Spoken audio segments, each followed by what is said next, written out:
All right. I think we're missing maybe two or three people, but hopefully they'll join us in a minute here and we'll go ahead and get started. All right. So hopefully all of you enjoyed reading chapter one. It's actually a really great introductory chapter to a textbook. Sometimes those introductory chapters can be a bit boring, but I think there's a lot of interesting stuff here, and hopefully it gave you a good idea about why why we have this entire field called health economics. Okay, so we probably will make it about halfway through the material today, so we'll have to pick up on Wednesday and finish up, but we'll see what we can get through today. So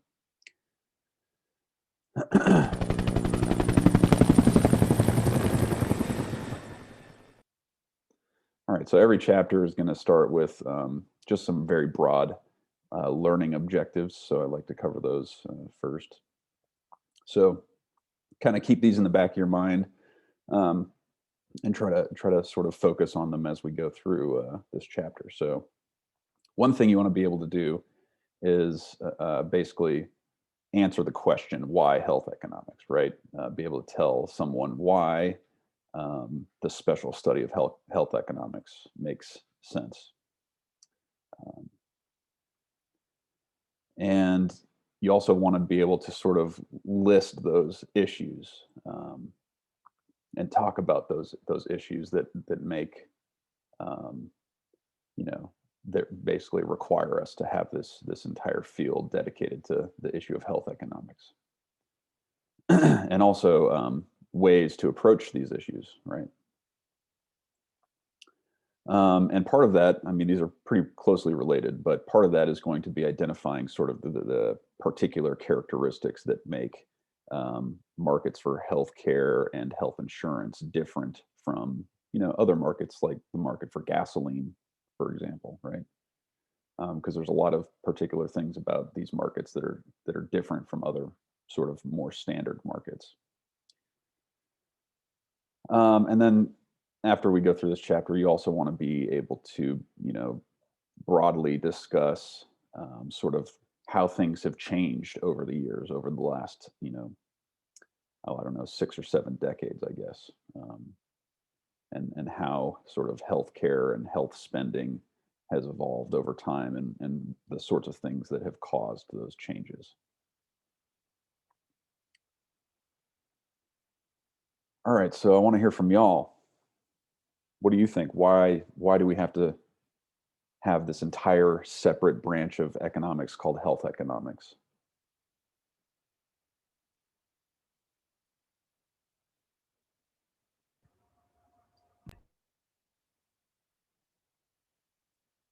And make sure you unmute yourself. I think it's because I was reading the chapter and there's just like a lot of things that just go into health economics itself. And for it not to have its own branch, it wouldn't justify it because there's so many there's so many things that go into just itself, like medical insurance and all this, and the government's attachment to it as well. Okay, good. Does anybody want to elaborate on that, or make any other points?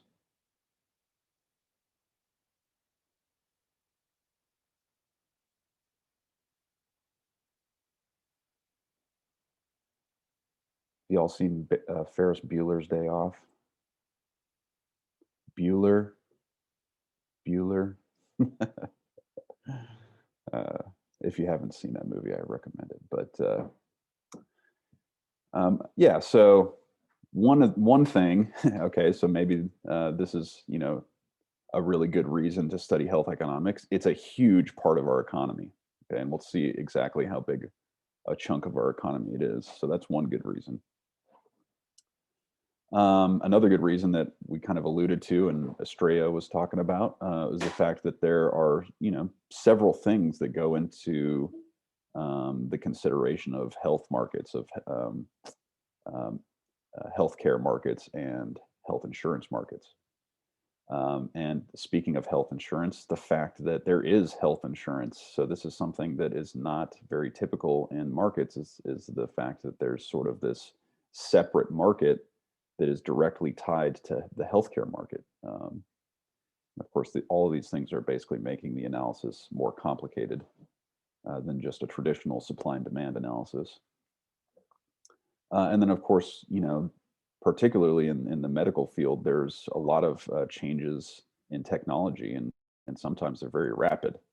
Um, I think the COVID-19 vaccine is an example of that, right? Here we are in a pandemic, and we have a vaccine in less than a year, which you know typically doesn't happen. Usually, that process takes at least a year and a half or 2 years. Um, and in addition to technology changing over time, there's also lots of other things changing. The state of the economy,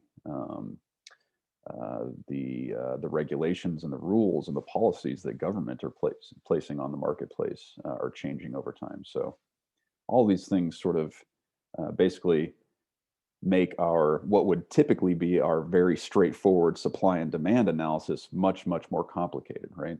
Okay.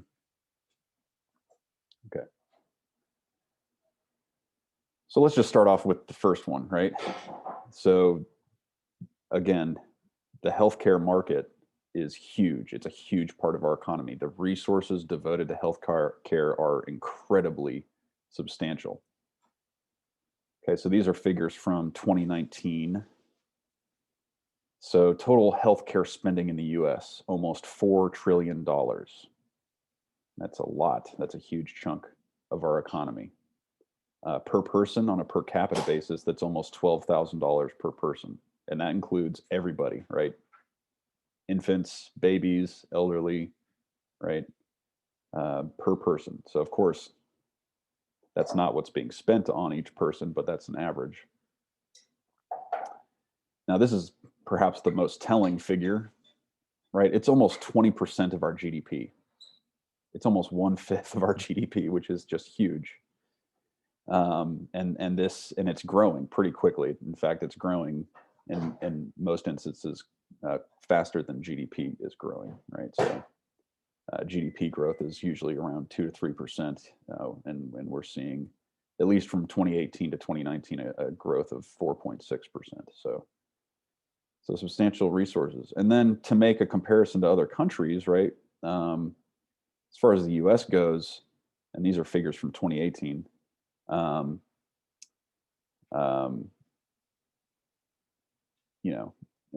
Compared to other countries, it's a much more substantial fraction of GDP than some of these other countries, right? France and Germany are sort of in second place, and it's only a little bit more than 10% of their GDP.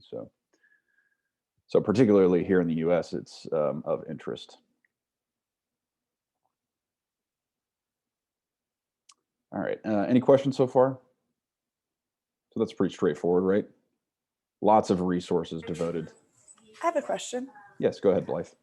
So for the percentage, is it percentage of the government spending for the GDP, or is it like total GDP? Like, why is America so much more? That's a great question, and that's we're going to try and dig into those issues.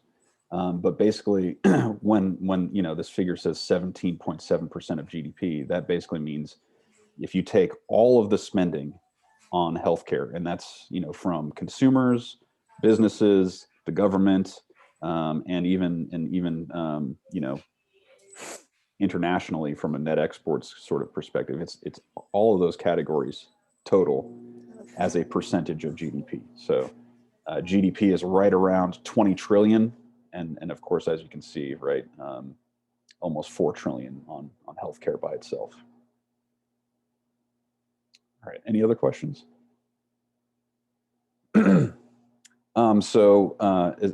To sort of maybe address, at least for the time being, why the United States accounts for such a larger percentage of GDP really has to do with the fact that the price of medical care in the United States is much higher than in other places, and basically throughout most of this course, those are a lot of the issues that we're addressing. Is, well, why is healthcare so much more expensive in the United States?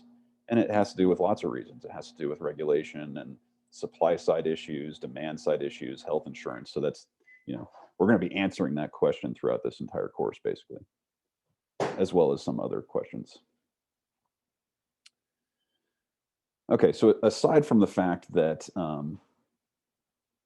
that healthcare markets are taking up a huge chunk of our resources in terms of GDP, well, here might be some of the reasons, right? Healthcare markets are really, really different from most other markets. So one way that they're different is that there is very common and extensive government intervention. Okay. Now, this isn't to say that there isn't government intervention in other markets. Of course there is, right? There's taxes on gasoline from the federal and state level. There's regulations on all kinds of things in all kinds of markets, right? But healthcare, it's really the most, government intervention is the most extensive in healthcare markets. It's more extensive and pervasive than pretty much any other market. So that's one aspect that we have to consider. Now, in addition to that, something else that is quite pervasive in healthcare markets is uncertainty, right? There's all kinds of ways, and this is going to be a recurring theme. Both of these things, government intervention and uncertainty, are basically going to be recurring themes throughout the entire semester. But if you think about anything in healthcare, there's almost certainly uncertainty involved, right? So if you think about illnesses or injuries, right? They seem to happen almost randomly, right? It's really hard to predict when you're going to get injured or when you're going to get sick, right? So there's uncertainty there. If you are feeling sick, often as the patient, you don't know why, right? And so that's when you seek out, of course, medical advice from a doctor, because you'd like a diagnosis. Tell me what's wrong with me, right? I don't know what's going on. So, of course, there's lots of uncertainty with regard to the patient, but even with doctors, there's a large amount of uncertainty, right? In many instances, doctors don't necessarily know why you may be feeling sick, right? They can do their best to take vitals and take your temperature and ask you questions about how you're feeling, where you might feel pain, these sorts of things. And they can take that information and they're basically just doing their best to try to figure out what's going on. So even doctors face a large amount of uncertainty, and not just in the diagnosis, right? Also in the treatment. One doctor, you might go to two different doctors and get different opinions from different doctors. And one doctor might say, oh, you just need to go home and get some rest and drink lots of fluids. And then another doctor might say, well, we need to get you on a strict regimen of antibiotics, right? So there's uncertainty there as far as treatment goes. And then, kind of one step beyond treatment is, two doctors might give you the same treatment, or let me put it this way, any given treatment is going to have uncertain results. We simply don't know, how somebody might react to, say, a regimen of antibiotics, right, to treat an infection. It might work, right? The prescription and the antibiotics might work and cure the infection. It could exacerbate the infection or not be effective. And then of course people are sometimes allergic to medications. So in any case, right, there's lots of uncertainty pretty much in almost every aspect of healthcare. And again, this is not necessarily unique to healthcare, right? There's lots of uncertainty in all kinds of markets. But again, it's sort of an extent thing, right? Uncertainty is very extensive in terms of healthcare. And something that's kind of related to uncertainty is this idea of asymmetric knowledge. I think I misspelled asymmetric there. There should be another S. But you may have heard of the concept asymmetric information before in maybe another economics class, or if you took a class on insurance or anything like that, you might have heard of asymmetric information, which is related, but asymmetric knowledge kind of goes a step further than asymmetric information. So I think your book talks about asymmetric information in the context of like a nuclear arms race, right? So two countries building up nuclear arsenals to deter one another from going into nuclear war, basically. In that case, it's really an issue of asymmetric information, right? Neither side really knows, how many nukes does the other side have? Where are they, right? There's a asymmetry in terms of information, but it's pretty safe to assume that both sides have relatively equal knowledge, right? Both sides know how to make nuclear weapons. They know how to put them on missiles, those sorts of things. Um, so asymmetric knowledge is kind of takes it asymmetric information a step further, and it's that one side or the other has more knowledge about the issue at hand, and that's really true with doctors, right? Patients typically know very little about medicine or any sort of treatment or anything like that, right? Whereas the doctors spend many, many years in school and in residences learning about these things, right? It's a very, very specialized level of knowledge. And I think your book kind of relates it to, maybe the most commonplace example where there's something similar going on is with auto repair, right? Taking your car to the mechanic. Because in a lot of cases, right, you as the car owner, the reason you're taking it to a mechanic is because, well, you don't know how to diagnose what the problem is. You don't know how to fix it once you find out what the problem is, right? So you pay someone with that extra amount of knowledge to do that for you. But of course, there's a pretty big difference between that example and medicine, right? In many cases, a lay person can teach themselves about auto mechanic stuff, right? Like, for example, I frequently fix my own car. I go on YouTube and I'm like, I need to change my brake rotors. How do I do that? And I watch a YouTube video and I can teach myself how to do that, right? That's pretty straightforward. I can't really do that. I can't go, how do I give myself a heart surgery, right? That's a much, much more complicated issue. So that's, and the interesting thing about asymmetric knowledge is that, and we'll talk about this more in a second, I'm kind of elaborating a bit too much perhaps, but, really the key here with this is that there's an opportunity for the party that has more knowledge to sort of swindle you or defraud you, right? To say, oh yeah, you really need that, you need a radiator flush, and we got to put some lubricant in your tires, right? Which isn't a thing, by the way. There's not lubricant for tires, but right. So it's called induced demand. We'll talk about that more in a second. But and then of course there's in many cases externalities with regard to healthcare choices. So hopefully you guys know what externalities are. Can somebody tell me what an externality is?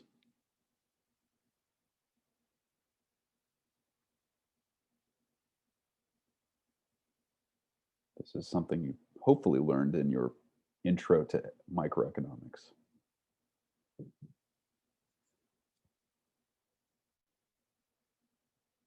Any takers?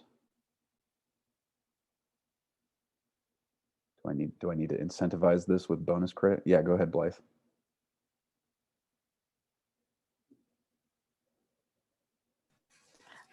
So it's things that like affect outwardly.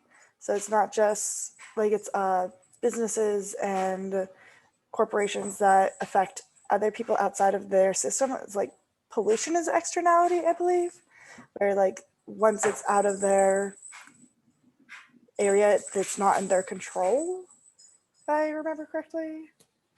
Yeah, that's a pretty good description. Maybe to be a little bit more specific, it's when people that are not participants in the market are affected by market activity. So like you said, pollution is a classic example of a negative externality, right? An externality that imposes a cost on people that have nothing to do with the market, right? So, maybe there's a paper factory by my house. I don't buy paper, right? I've moved on into the 21st century. I don't buy paper, but man, the pollution stinks coming from this factory over here, right? So that would be an example of a negative externality, right?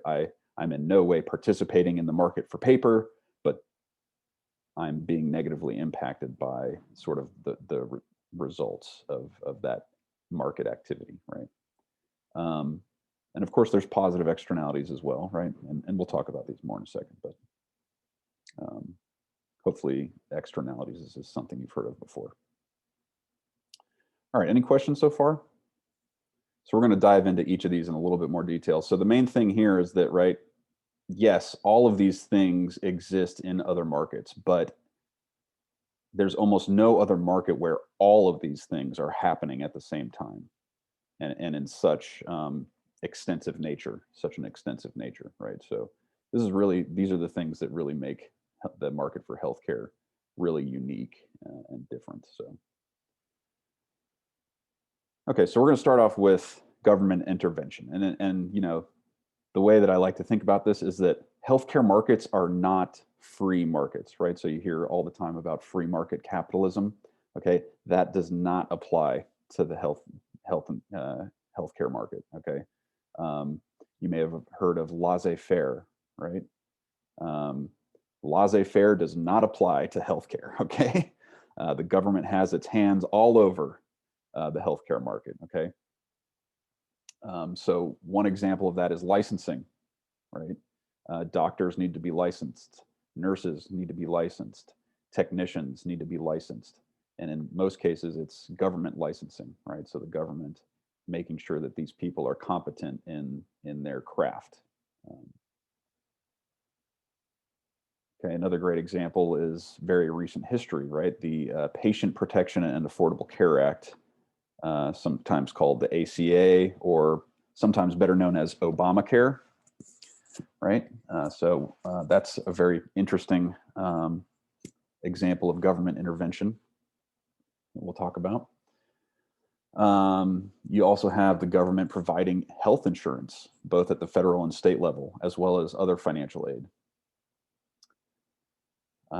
Price controls. Okay, so this is hopefully something that you are familiar with too, is price controls and how price controls affect a market. So we'll go over that, but that's one way that the government gets its hands on these markets, is it tries to control prices.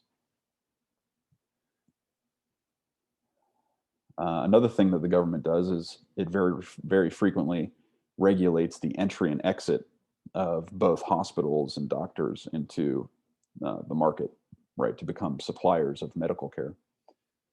The government also frequently assists students in medical fields. So people in going to school to become doctors and nurses, they get financial aid very frequently from governments, despite the fact that they're going to end up with a very high-paying job. So it seems somewhat contradictory. Why are these people that are going to have huge salaries getting financial aid to go to school, right? The government also conducts a large amount of research and development regarding health. And so the federal government in particular, spends more on research, health research, than any other single private university or public university for that matter. So huge arm of the government conducting research and development. And then on top of that, you have regulatory approval for drugs, right? So this vaccine was an example. It had to go through an approval process with the federal, the Food and Drug Administration, FDA. And the same thing happens with medical devices, and in some cases, also medical procedures have to be approved. So here's some regulation that takes place. And then lastly, but maybe perhaps like not as obvious, right, is that there's a lot of tax code that's written that's favorable to medical expenditures, right? So you can write off on your taxes a lot of medical expenditures. Both you as a person as well as businesses can do this as well, right? So when businesses provide, say, health insurance for the employees, they get to write that off on their taxes, right? So we're going to talk about each of these in detail. All right, any questions so far?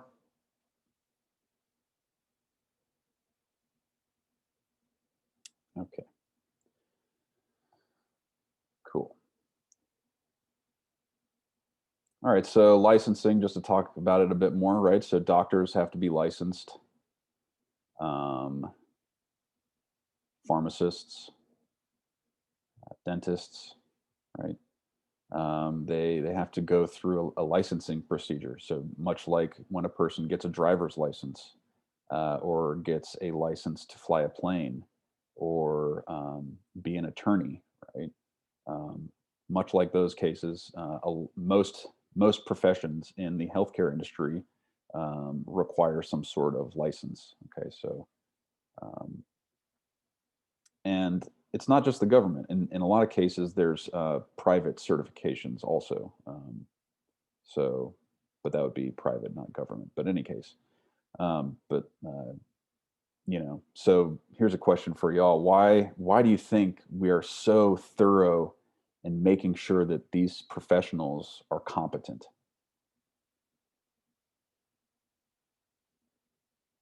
Yes, Blythe.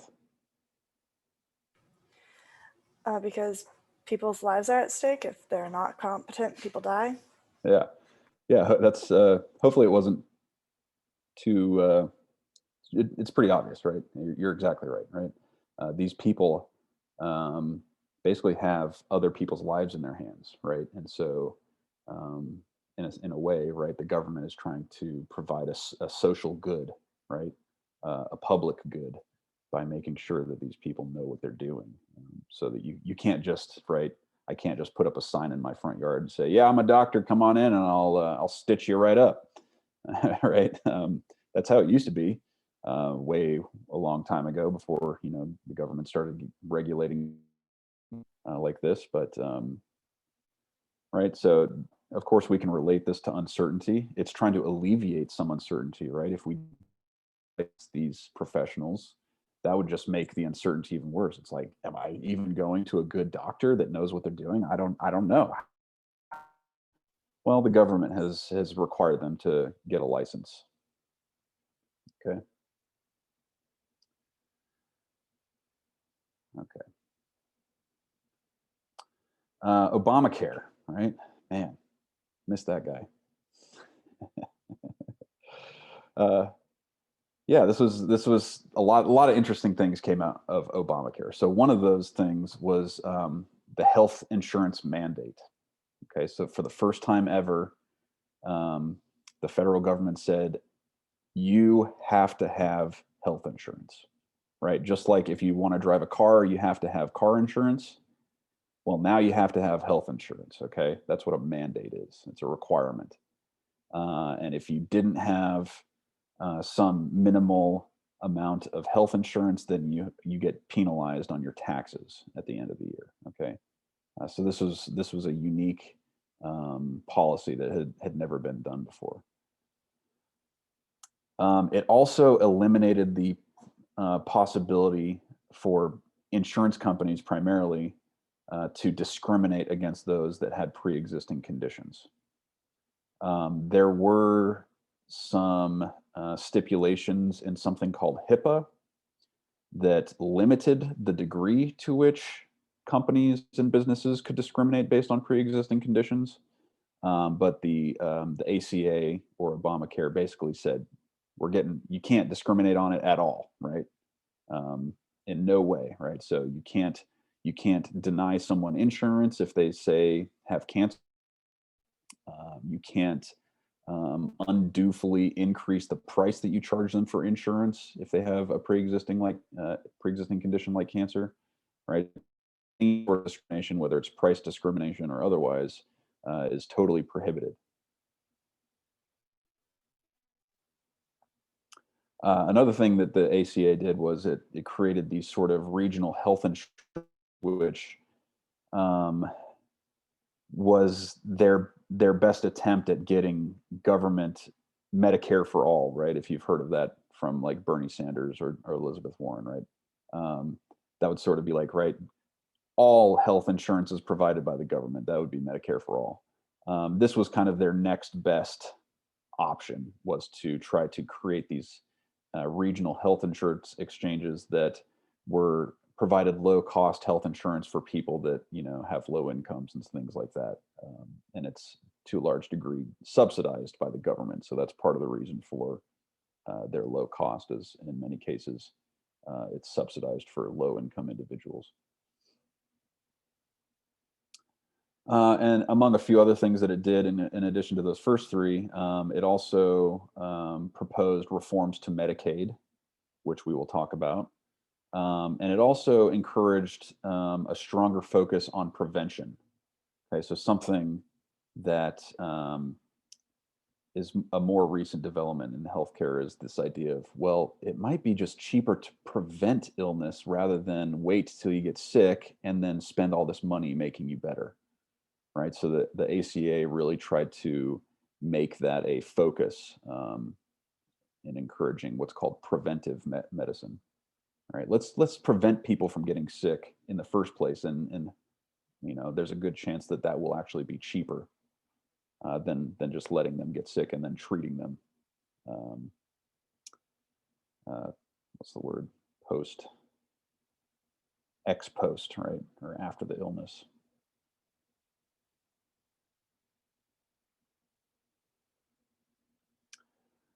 All right, so another thing I mentioned was federal and state provided insurance and aid. So one example of that is Medicare.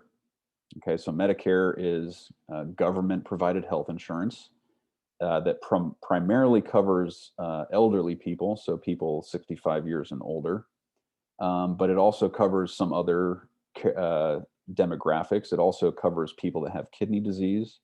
It covers people that were born with a birth defect.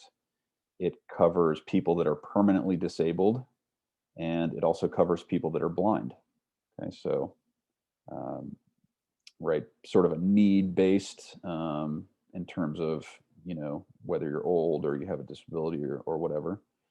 And then there's a similar program, which you've probably heard of, which is Medicaid. So it's similar, but this is health insurance for people that are poor, and that's pretty much it, just poor people, right? And so I think that's why they called it Medicaid, right? The aid, they're aiding, financially aiding low income and poor people.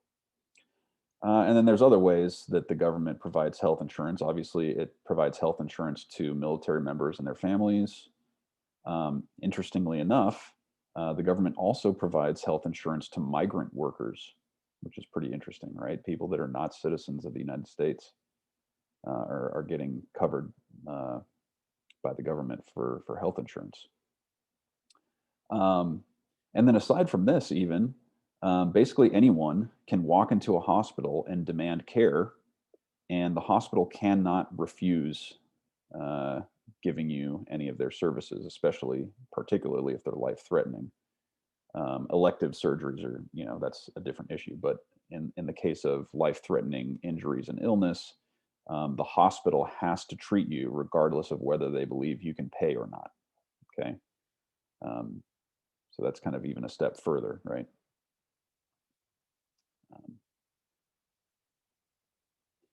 All right, and then price controls, right? So before I show you the picture here, this is something that you should have covered hopefully in your intro to micro class. So what are price controls? Let's do a little bit of micro review, and maybe someone other than Blythe can answer. In fact, why don't we all turn on our cameras? That'd be nice.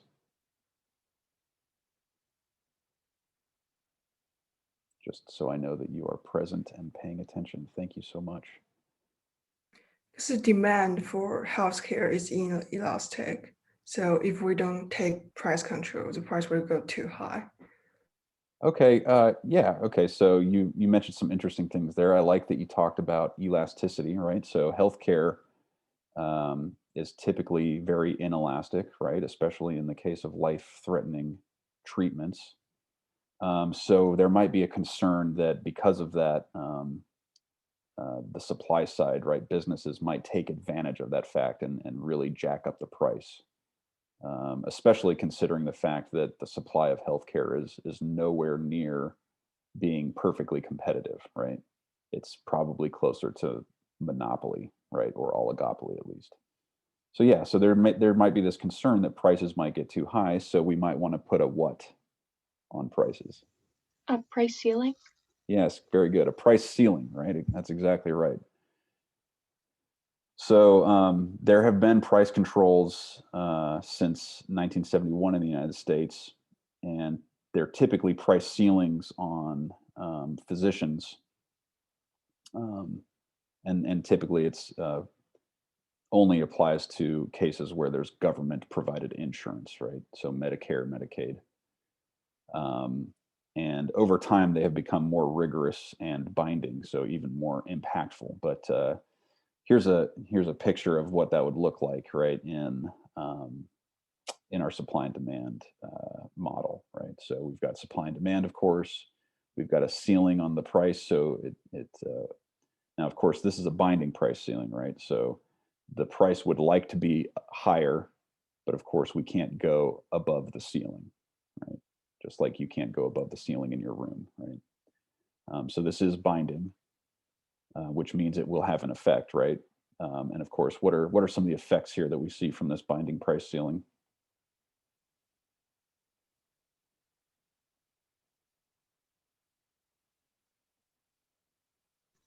We can't meet the natural equilibrium, so that we have some lost profit there, which isn't Okay, yeah. necessarily a bad thing. Yeah, yeah. We can't get to equilibrium, right? And usually that means that there's going to be some negative effects, typically. So one thing you'll note here is that it creates a shortage, right? So at the price, at the binding price ceiling, there's a shortage, right? Consumers would like a higher quantity than sellers are willing to provide. So that's a shortage. So that's one problem.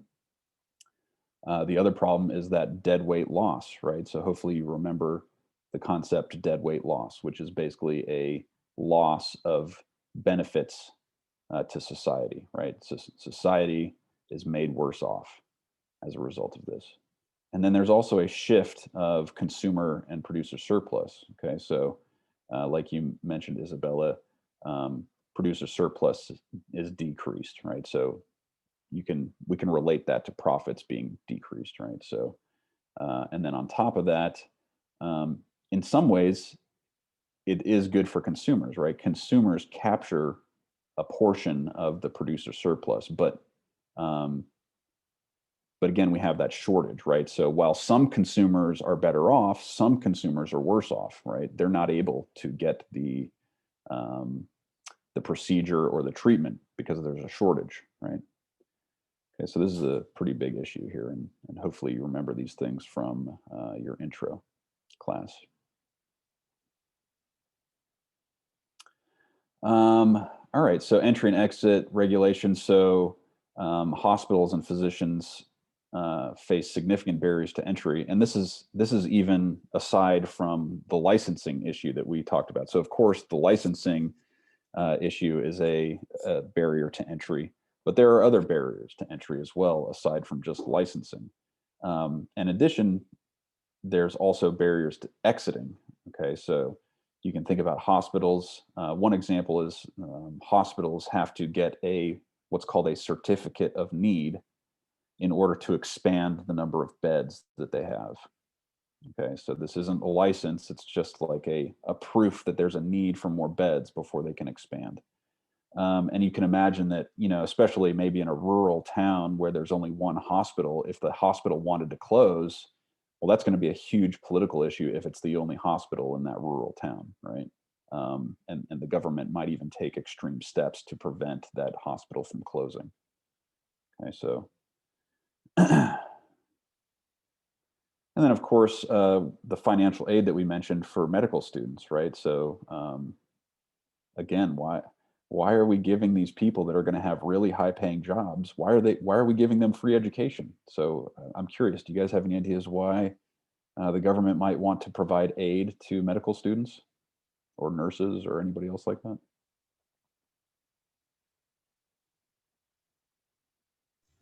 Maybe to dissuade them from going into other fields and creating a shortage of doctors and such. Okay, good. Did Just you have an some? incentive to keep them going, like Isabel was saying. Yeah, great. That's pretty much right. And it basically is an effort to increase the supply of doctors and nurses, right? The idea being if we can increase the supply of these professions, then hopefully we can bring prices down or at least keep them from going up so much so quickly, right? So that's basically exactly right. Plus, I think, Sanjula, like you said, right, giving them encouragement to complete this really difficult task, right? Going to med school is not easy. And then once you're done with med school, there's still more that you have to do before you become a doctor. You have to, complete your residency for 2 or 3 years. So yeah, it's not just to increase supply, but to, motivate these people to complete a very difficult task that is ultimately very beneficial for society, right?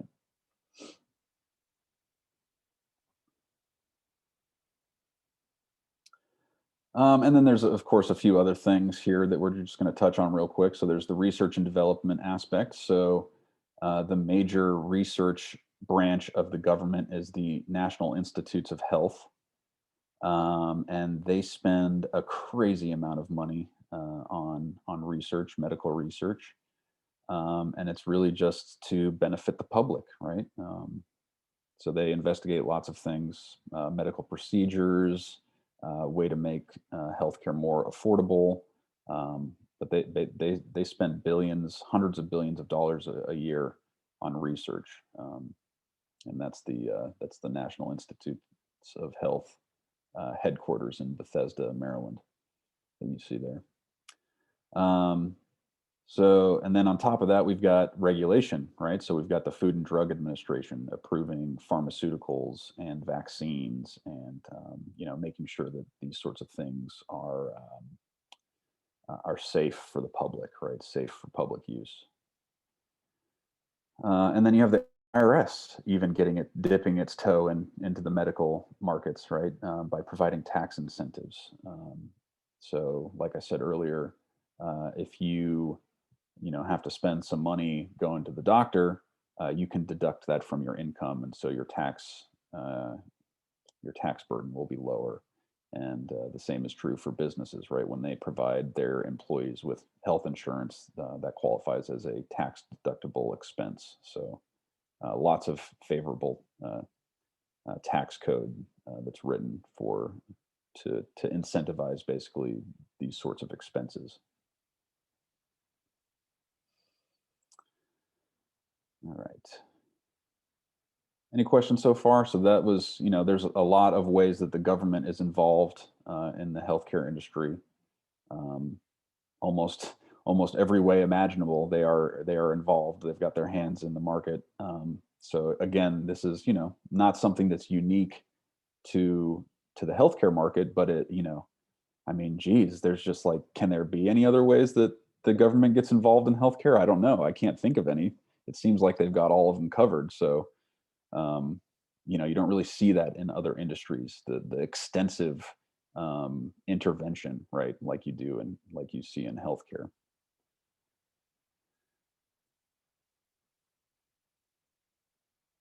Okay, so let's talk about the uncertainty aspect a little bit more. Okay, so I already talked about this a little bit, but I'll just recap on it, right? I'm trying to prevent my cat from jumping on my computer. Stay there, Sophie. Right, so kind of, if you think about the progression of going from illness or injury through treatment and recovery, there's uncertainty in every single step, right? You get injured or become sick basically randomly, right? Not truly randomly, but it's basically seemingly randomly, right?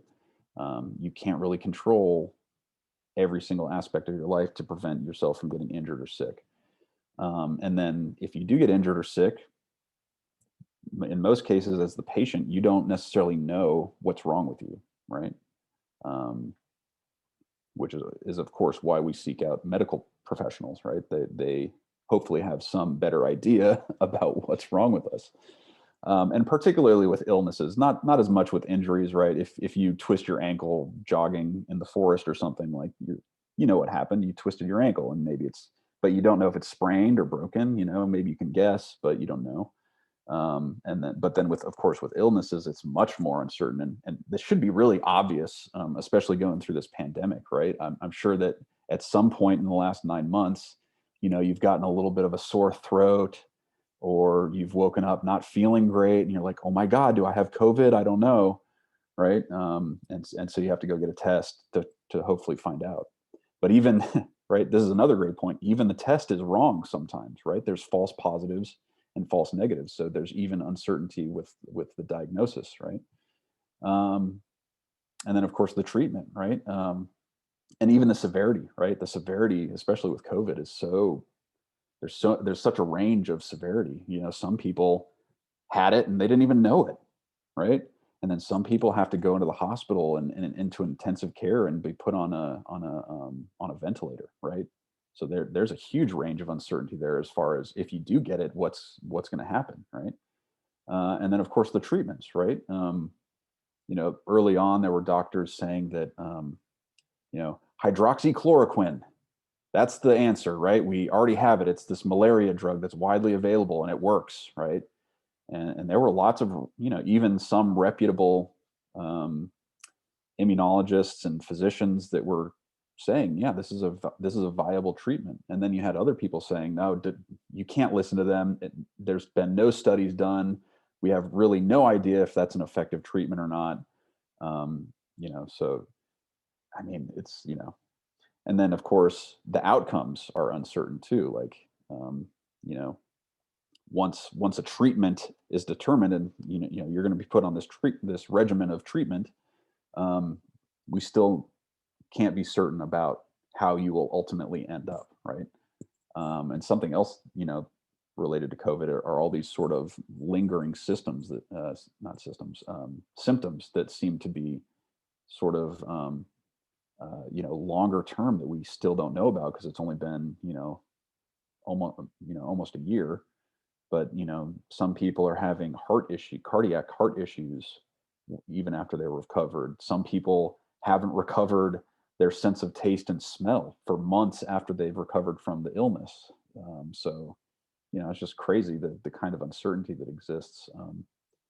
But obviously it's everywhere, right? So I forgot to click through the slides here. But basically I talked about all these things, right? So but part of this is also why we have crazy technology like CT scanners, right? It's to do things that we couldn't do without those things. Take a look inside your brain and see what's going on with your neurology, right? To try to narrow the uncertainty and get to a point where at least it's less uncertain, right? It's almost impossible to completely eliminate uncertainty in these cases, but at least we can try to narrow sort of the distribution of uncertainty, make it less uncertain, so to speak. So I don't know, maybe if any of you have had intermediate micro, you might have talked about risk and uncertainty and models of choice under those conditions, and that's a huge part of what we're talking about here. And another thing that the uncertainty sort of brings into the picture is insurance, right? That's the whole reason for insurance, because you don't know when you're going to get sick, you don't know when you're going to get injured, and you don't know how badly you're going to be, injured or how badly you're going to be ill, right? So that's really one of the primary motives for health insurance to begin with, is the fact that there's all this uncertainty, right? And then there's other issues too, like, we'll get into this a little bit later on in the semester, but like medical malpractice, right? Oh, the doctor totally screwed me up because they made the wrong diagnosis. So there's just uncertainty everywhere. And then this asymmetric knowledge issue, right? We talked about a good bit, but I think the best way to relate to it is with auto repairs, right? Especially if you don't know much about cars. I know a good bit about cars because I grew up with my dad working on our own cars in my family, and I enjoy making repairs to my own vehicle. So, I personally don't have to deal with this quite as much as some other people do. I know that like when my girlfriend takes her car to the auto shop, I'm always like, well, what did they tell you that you need? Okay. And then I try to like figure out if whoever she took the car to is trying to swindle her, because she doesn't know anything about how cars work, which is fine. Like we can't all know everything that there is to know in the world. That's why we have people that specialize in these things, right? But that's probably the most relatable thing. And like I said earlier, the really the biggest issue with regard to this is the opportunity for the doctor or the auto mechanic to basically say, oh, you really need this, right? Because they are aware of the asymmetric knowledge, right? In most cases, the doctor knows that you have no idea what's wrong with you, so they can say, yeah, it's looking pretty bad. You're going to need this really expensive procedure. Okay. And of course, we as humans, we want to be able to trust our medical professionals, and they even take the Hippocratic Oath. But nevertheless, there still exists the profit motive, right? These people, when they're making those decisions about how to treat you, are thinking to some extent about their bottom line and their profit, right? So that is a potential issue here, and that's really one of the main issues. We can also talk about sort of the knowledge asymmetry that the patient sort of experiences. In most cases, the patient is not going to have an incentive to withhold any knowledge, right? The patient wants to recover. So the patient, in most cases, is going to fully describe their ailments, their symptoms. They're going to give the doctor, as much as they can give them to get to the bottom of the issue.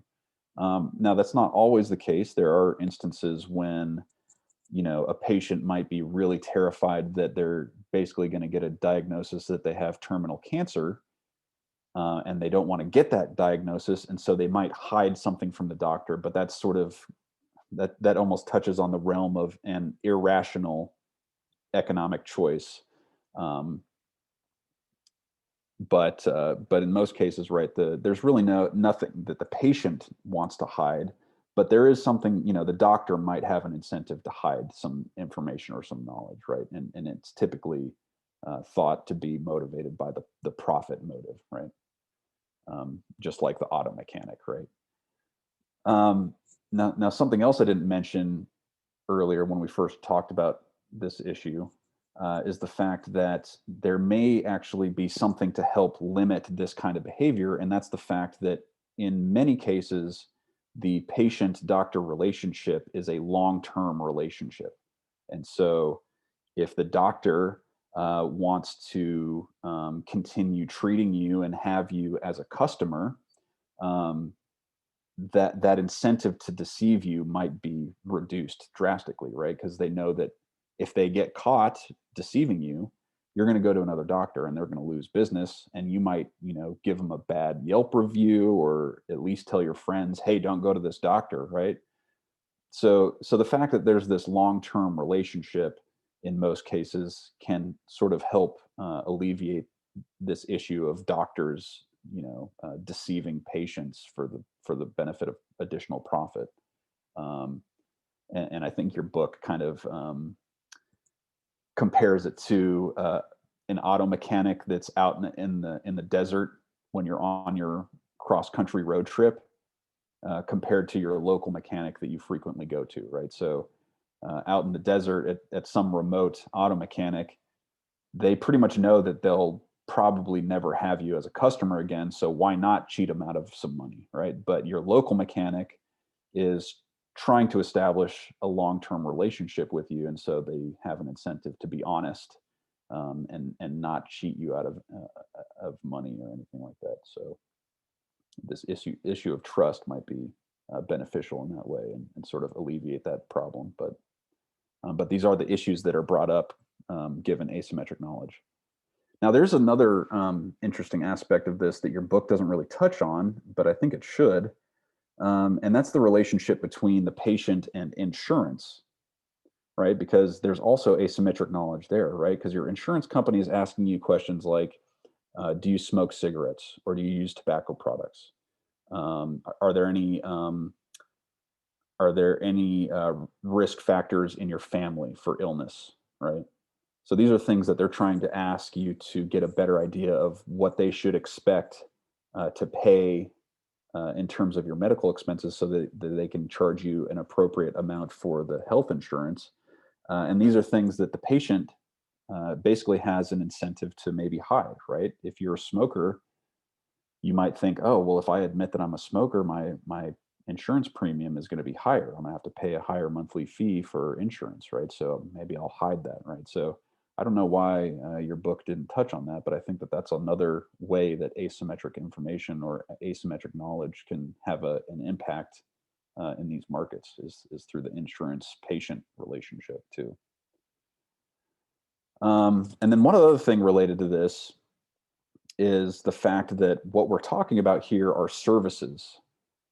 So it makes it very difficult to sort of refund you for mistakes that take place, right? So, like if the doctor messes up and doesn't diagnose your illness properly, it's hard to be like, well, you owe me that money back, right? Or you need to give me another visit and another treatment for free, right?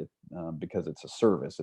It's not like a physical good that you can take it back to Best Buy and get a refund, right? It's not like that. So the fact that it's a service makes this issue a little bit more difficult too.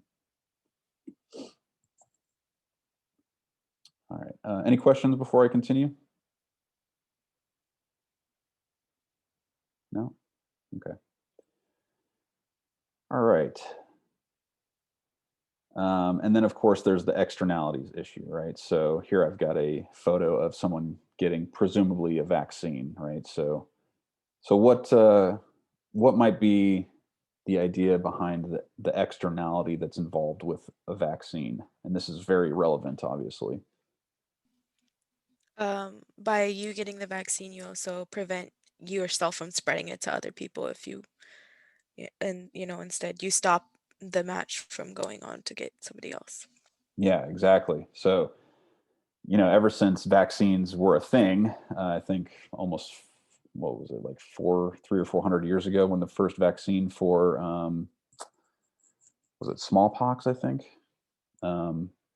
Which is really interesting. I don't know if you guys know this. This is a cool little story. I'll just tell it real quick. But the word vaccine actually comes from the Latin word for cow, because the first vaccine against smallpox was actually a disease called cowpox, I think. And so it was interesting because some physician, I can't remember who it was, discovered that if you just give people cowpox, they're also immune to smallpox, which is much, much more severe, right? Cowpox was a relatively mild illness that pretty much everybody just got over relatively quickly and easily. But for whatever reason, it prevented people from getting smallpox, which was much more dangerous. So that was kind of like, right, that's the first place we saw positive externalities in sort of the infectious diseases realm. But what are some of the things that are providing positive externalities that we're doing with regard to COVID?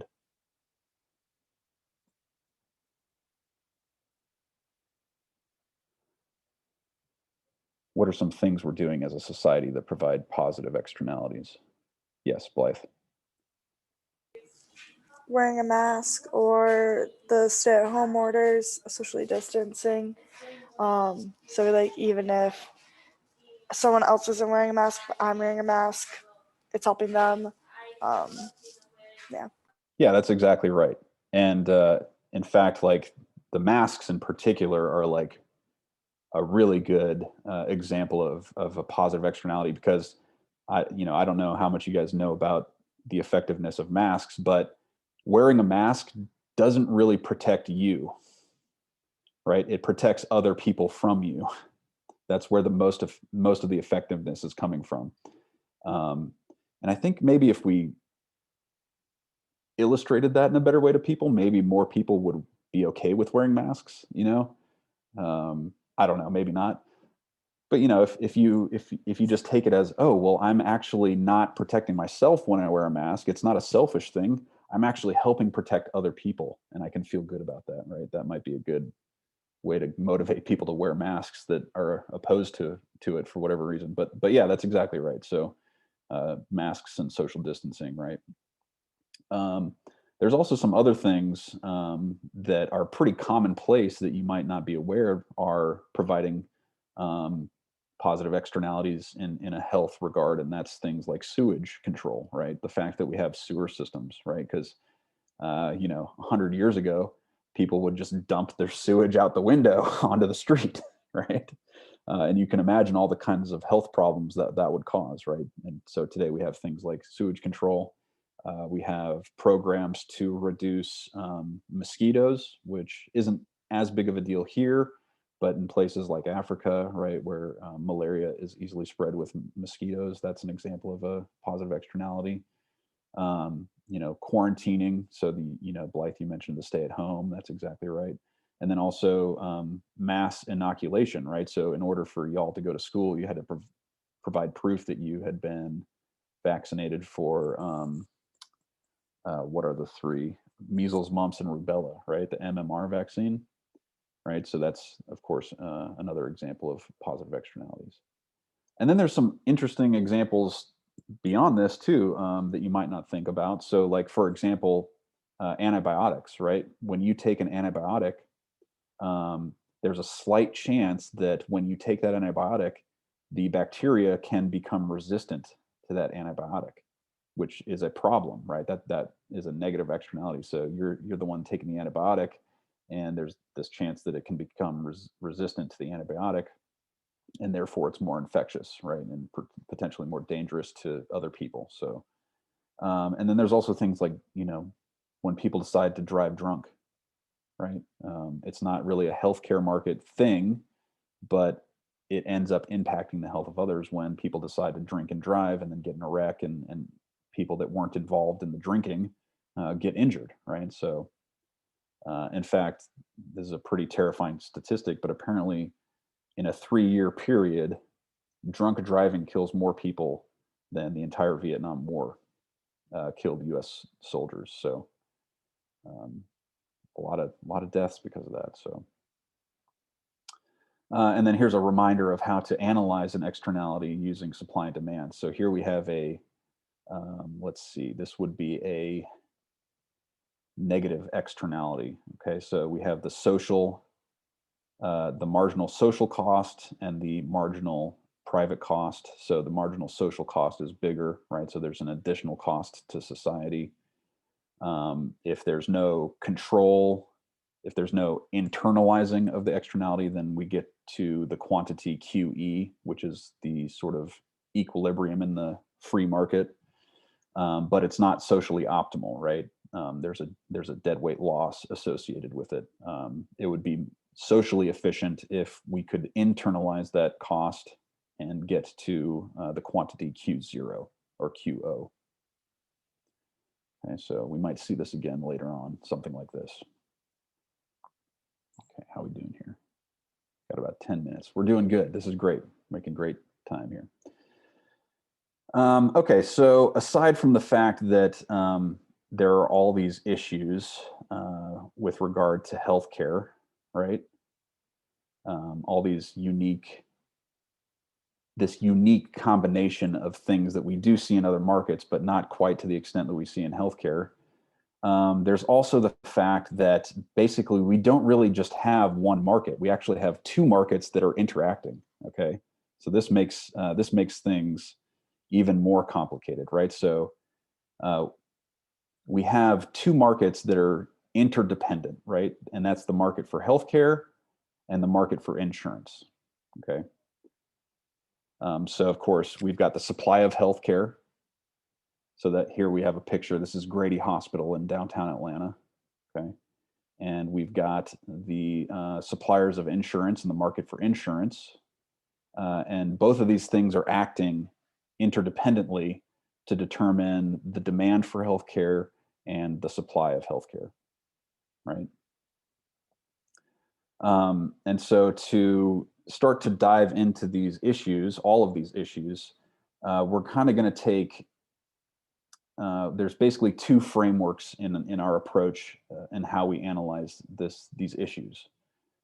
So in many instances, we're kind of going to take the more common approach, which is sometimes called comparative statics. And this is basically what you did in your intro to micro class, right?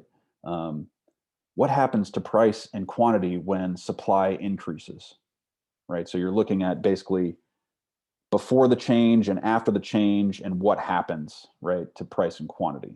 Okay, so in that sense, you're basically looking at two static instances and comparing, how you expect things to change given the model.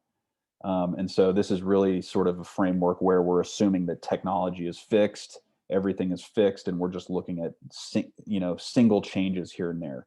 Well, what if the supply of doctors goes up? How does that change things, right? What if there's a pandemic? How is that going to change things, right? So that's one way that we're going to look at things, is sort of in this static framework. But then we also need to be a little bit more realistic and understand that, well, things are changing all the time. Nothing is ever static. Nothing is ever standing still, right? So there's lots of things changing over time that relate to healthcare. The economy itself is always changing, and that, of course, affects people in lots of ways, right? People's incomes, how they feel about future incomes, all sorts of things, right? So just changes in the overall economy are constantly happening that are going to have an impact in these markets. There's also demographic changes, right? What a cross-sectional slice of our population looks like, right? So the main issue here with the demographic changes is the fact that our population is getting old, right? People are living much longer than they used to, and so a bigger fraction of our population are old people, right? People over the age of 65. So this is something that is causing several issues in the market for healthcare.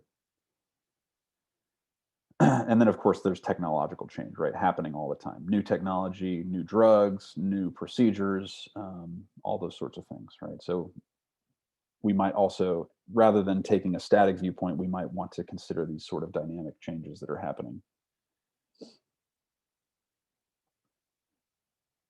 Okay, so just to start to think about what we're talking about in this fixed framework, right, we can think about, okay, well, here is a very simple supply and demand for healthcare, physician office visits in particular, as the form of healthcare.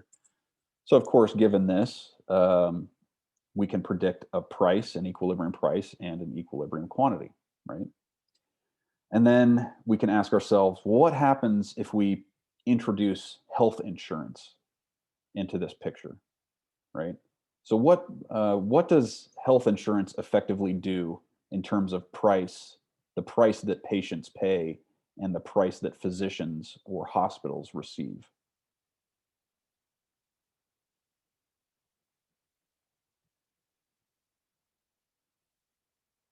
You can almost think of it as an inverse tax, or the opposite of a tax. Anybody? Well, what insurance is doing, and this is very interesting and unique because this is really the only market where this happens.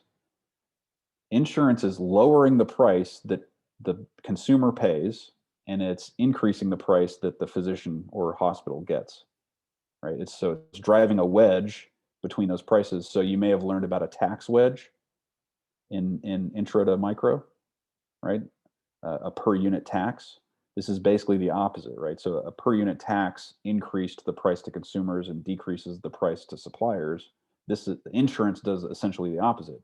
It decreases the price that consumers pay and it increases the price that suppliers receive, right? And so what we get is a quantity that is higher and also a price that's higher, right? Or at least the price that physicians receive, right? So and then the difference here. So basically here, the assumption is that patients just have to pay a $10 copay and that insurance covers the rest, right? So this is basically a comparative statics analysis, a way to look at supply and demand. Looking at a single change, right? Going from a scenario where there's no insurance to a scenario where there's insurance with $10 copay, right? And looking at what the different outcome is, right? How the outcome changes. So that's sort of the way that we're going to be using sort of this static approaches, as in ways like this. And then I'll just end up on this last slide here. The other way we could think about it, well, actually, no, we're not getting to the dynamic part just yet. This is still the static realm, but this is sort of a graphic of all of the different things that go into the market determination of healthcare, right? So, like I said, you have probably the most unique thing is the fact that you have two markets that are interdependent, right? The market for medical care and the market for insurance, and they're, you know, you can't divorce them from one another, right? They are inherently tied to one another. So this is pretty much unlike any other market we ever see in an economy. And you know, there's several things involved here, like just kind of starting from the left. So insurance exchanges, right? So that was one of the things that the Obamacare introduced that didn't exist before Obamacare. That's having an influence in the way that insurance is supplied, as well as these other factors that affect supply, input costs, technology, and regulation. Part of the regulation from Obamacare was the pre-existing conditions thing. So that's something that's new as a result of that. Also on the right side, you see the mandated insurance, right? So the requirement to have insurance, that's in fact affecting the insurance, the demand for insurance, in addition to these other things like illness risks and incomes, prices, et cetera. And then of course you have tax law, you've got the NIH and research, education, health-related behaviors. You have all these things that are sort of interconnected, and you'll notice that some of these arrows are, you know, one go in one direction. The direction of the arrow is kind of indicating causality, right? So the tax law, for example, has an impact or affects the supply of medical care. It also affects the supply of insurance. It also affects the demand for insurance. But the demand for insurance doesn't affect tax law, right? So there's no causality in the other direction. But there are some arrows that have, you know, arrows in both directions, and so there's, you know, causality in both directions. So let's see if I can find a good example. Let's see, how about insurance premiums and the demand for medical care, right? So those are affecting one another. Not only does insurance premiums affect how much medical care is demanded, but the amount of medical care that is demanded can also affect insurance premiums, right? So there's sort of what we call an endogenous relationship. Okay, we're pretty much out of time, so we'll wrap up right here. This is perfect because I don't have any more slides, actually. I spent a lot of time putting these together, trying to make them fun and engaging. So hopefully that worked out. But I will complete the remainder of the chapter's slides and get those to you as soon as I can. But this is where we'll pick up from. So we'll pick up here and talk about this a little bit more, and then continue on. So the rest of the chapter, the first, I guess it would be the third quarter of this chapter, is kind of more or less just an outline of the book, right? Like what we're going to talk about in the rest of the book, which I'll try to just cover briefly. And then the other more important, interesting aspect is sort of what has happened in the medical care markets over time in the United States, basically going back to the 50s and 60s, the sort of things that have changed over time that we might be interested in. So that's where we'll continue next time. Are there any questions before we all go? No? Okay, cool. Hopefully I recorded this. It says it's recording. I thought I recorded the last one, and all I had was a minute-long video of a blank screen, so I'm not sure what happened there, but hopefully I captured this one, so you can come back to it and watch it if you need to.